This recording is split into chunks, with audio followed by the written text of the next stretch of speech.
And in other news, events in Russia over the past couple of weeks are likely to have a ripple effect thousands of miles away in Africa. The private military company behind an attempted mutiny, the Wagner Group, has operations in several African countries. But with the group's future unclear, so are its operations on the African continent. Robert Nagila reports.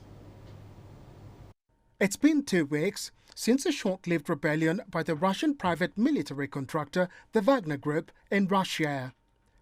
But with its leader, Yevgeny Prigozhin, now in exile in Belarus, and its future uncertain, questions linger over the Wagner Group's operations in Africa. Experts say the events in Russia could have far-reaching ramifications on the African continent.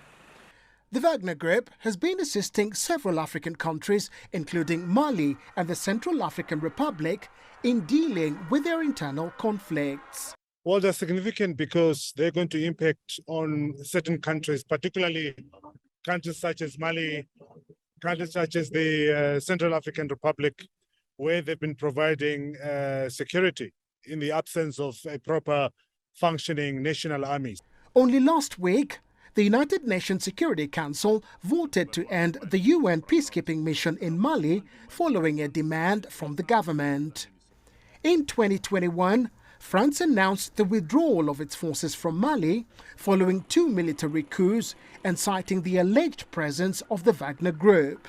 Substantially, people are convinced that the missions have not produced the intended result, which is supposed to be enhanced peace.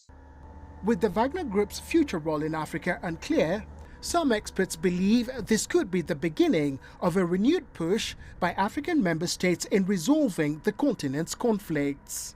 You're likely to see an emboldened African Union. You're likely to see other countries coming in because, certainly whether we like it or not, the destabilization of a Wagner Group has presented new political opportunities for Africa, most of whom have been complaining about the advent of the Wagner Group in Africa. Later this month, Russia is set to host the second Russia-Africa Summit in St. Petersburg. While trade and economic cooperation will headline the summit, security is likely to feature just as prominently on the back of recent events in Russia. Robert Nagila, CGTN, Nairobi, Kenya.